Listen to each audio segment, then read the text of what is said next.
Indian premier ലീഗിന്റെ കുറച്ചധികം സീസണായി ആരാധകർ എല്ലാവരും സ്ഥിരമായി കാണുന്ന ഒരു കാഴ്ചയുണ്ട്.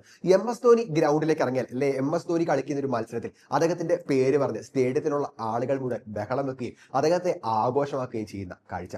MS ധോണി എപ്പോഴാണ് വിരമിക്കുക എന്നൊന്നും അറിയില്ലാത്ത ആരാധകർ ഓരോ മത്സരങ്ങളും ആഘോഷമാക്കുകയാണ്. കാരണം ധോണി ഇനി ഈ സ്റ്റേഡിയത്തിലേക്ക് കളിക്കാൻ വരുമോ ഇല്ലയോ എന്ന് അവർക്ക് അറിയില്ല. അതിനാൽ തന്നെ അവർ ഓരോ വരവും രാജകീയമാക്കുന്നു. ഇതൊക്കെ കുറച്ചധികം നാളുകളായി നമ്മൾ കാണുന്ന കാഴ്ചയാണ്. എന്തായാലും MS ധോണിയുടെ ഈ വരവ് ഓവറായി ആഘോഷമാക്കുന്നവരെ കുറിച്ചും മറ്റു താരങ്ങൾ ഇത് സംബന്ധിച്ച് അനുഭവിക്കുന്ന മാനസിക അവസ്ഥയെക്കുറിച്ചും ഒക്കെ അമ്പായിട്ട് റൈഡു ചില കാര്യങ്ങൾ പറഞ്ഞിരിക്കുകയാണ്. ചെന്നൈ സൂപ്പർ കിങ്സിന്റെ മുൻ താരമായ റൈഡു ഇങ്ങനെയാണ് പറഞ്ഞിരിക്കുന്നത്: MS ധോണിയെ ആഘോഷമാക്കുന്നതിൽ യാതൊരു തെറ്റുമില്ല. കാരണം ചെന്നൈ സൂപ്പർ കിങ്സിന് മുമ്പ് MS ധോണി ഉണ്ട്. അവന്റെ ആരാധകരാണ് പിന്നീട് ചെന്നൈ സൂപ്പർ കിങ്സിന്റെ ആരാധകരായത്. അതിനാൽ തന്നെ അവരെ ആരെയും ഞാൻ കുറ്റം പറയില്ല. പക്ഷേ ഒരു കാര്യം നിങ്ങൾ ആലോചിക്കുക, സഹതാരങ്ങൾ ഔട്ടാകാൻ വേണ്ടി പ്രാർത്ഥിക്കുന്ന ഒട്ടും നല്ല കാര്യമല്ല. സഹതാരങ്ങൾ ഔട്ടാകാൻ വേണ്ടി സ്റ്റേഡിയത്തിൽ മുദ്രാവാക്യം വിളിക്കുക, അല്ലെങ്കിൽ ഔട്ടായി പോകൂ എന്ന് പറഞ്ഞ് ഉച്ചവെക്കുക MS ധോണിയെ കാണാൻ വേണ്ടി. ആ താരങ്ങളുടെ അവസ്ഥ കൂടി നിങ്ങൾ മനസ്സിലാക്കുക. ധോണി മാത്രമല്ല, ഒരു ടീമായിട്ടാണ് ചെന്നൈ കളിക്കുന്നത്. ബാക്കി 10 പേർക്കും അവരുടേതായ അവസ്ഥയുണ്ട്.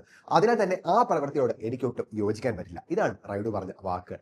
ഏതായാലും MS ധോണിയെ സംബന്ധിച്ച് അദ്ദേഹം ഏത് ഗ്രൗണ്ടിൽ ഇറങ്ങിയാലും ധോണി ധോണി എന്നുള്ള വിളികൾ ഗ്രൗണ്ടിൽ മുഴങ്ങുന്നത് പതിവായി തന്നെ തുടരുകയാണ്.